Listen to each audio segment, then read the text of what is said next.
Imagine waking up one morning and realizing that everything you've ever been taught about love, power, and desire might be a carefully constructed illusion. Not a harmless misunderstanding, but a deliberate rewriting of human nature, buried so deep in our culture that we don't even notice it anymore.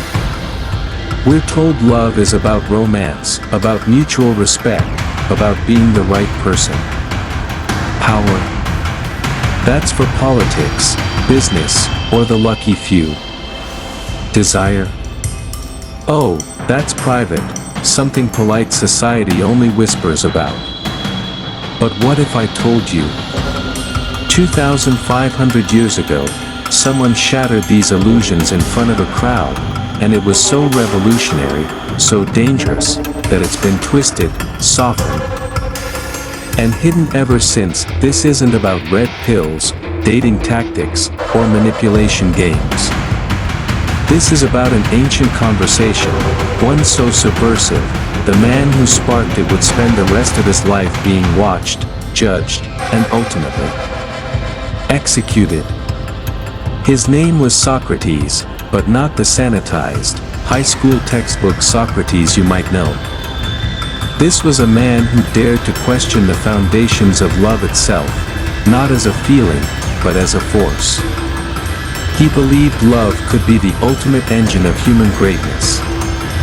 But only if we stripped away the comforting lies society has fed us for centuries, and here's where it gets unsettling. Socrates wasn't just talking about romance. He was talking about desire as a ladder, one that could lead you to the highest truths, or drag you into the deepest illusions. He claimed that real love wasn't about finding the one or chasing physical attraction. It was about awakening something far more dangerous, a hunger for immortality through the mind, the soul, and the creation of beauty in its purest form. And if you think this sounds abstract or philosophical, just wait until you realize how this idea still shapes the way people use love for influence, control, and even revolution today. For 2,500 years, the world has been hiding this conversation in plain sight. Athens in the time of Socrates was a city of great minds, grand debates, and soaring philosophies. But it was also a place where women were expected to remain silent, unseen, and uninvolved in the affairs of men. Their voices were rarely heard in the public square, their thoughts dismissed as distractions from the serious matters of politics and philosophy. Yet, in the heart of this silence, there was one woman who broke through, not with armies, not with wealth, not even with formal power, but with a force far more subtle and enduring. Her name was Xantippe, the wife of Socrates. History often paints her as sharp-tongued, fiery, and difficult, a constant challenge to the great philosopher. But what if that reputation was not a flaw, but a clue? What if Socrates, the man who spent his life seeking truth, recognized in her something the rest of Athens feared to admit, that women possess a kind of influence that cannot be debated away? An influence born not of the sword, but of emotion, intuition, and the quiet shaping of destinies. In a world where men fought for dominance in the open, Xantippe mastered the art of guiding from the shadows. And perhaps that's why Socrates, instead of silencing her, listened.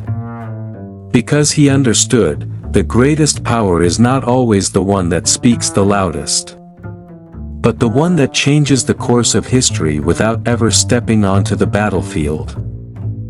They say women are mysterious.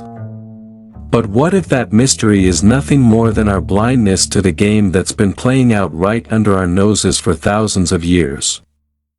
You see, we think relationships are about charm, confidence, or compatibility. But there's a far older force at work, one that Swiss psychologist Carl Jung called the Anima. This Anima is the feminine side of every man.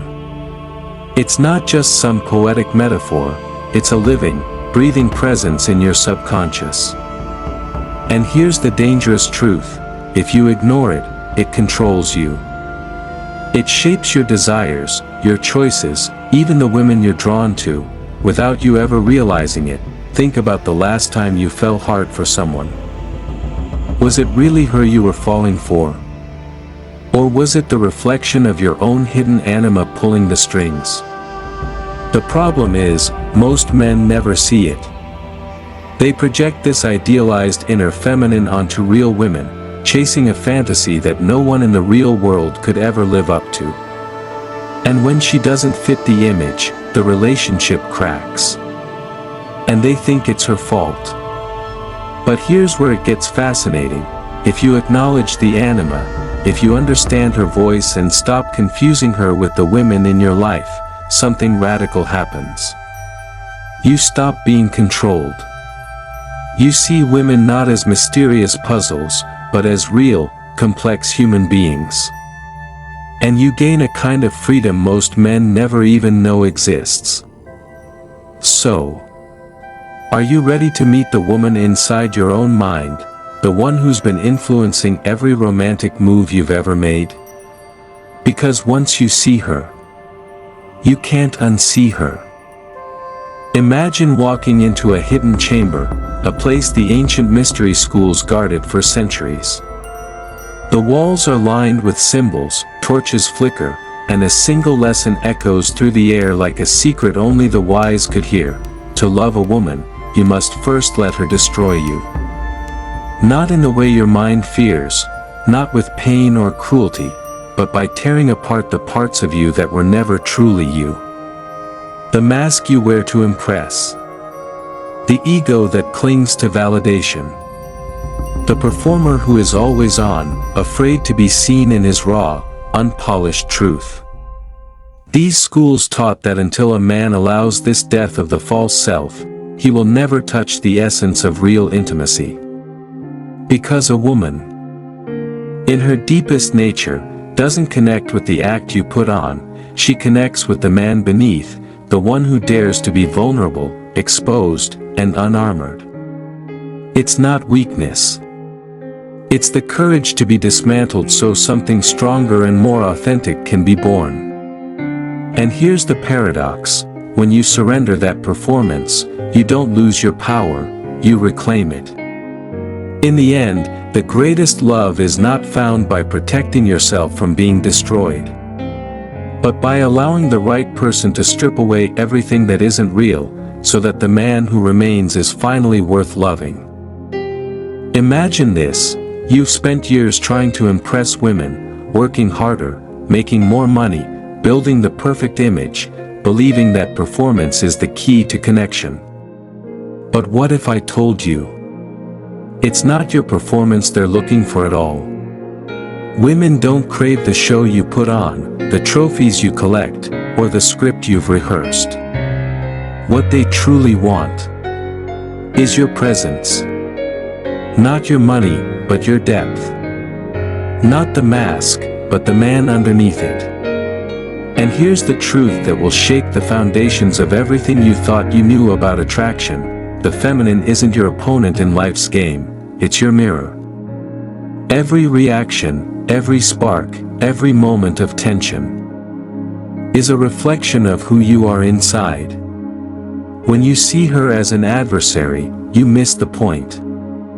When you see her as a mirror, you finally understand what Socrates knew thousands of years ago: a truth so dangerous, it could cost you everything if you dared to live it fully. Socrates didn't die because he was wrong, he died because the truth was too disruptive for the world to handle. And the truth is this: the feminine calls you not to perform, but to be. To drop the act, to stand in the raw, unpolished reality of who you are, and to let her see all of it. Because when you show up with your full presence, your full depth, that's when the real connection happens. And that is the secret most men will never understand.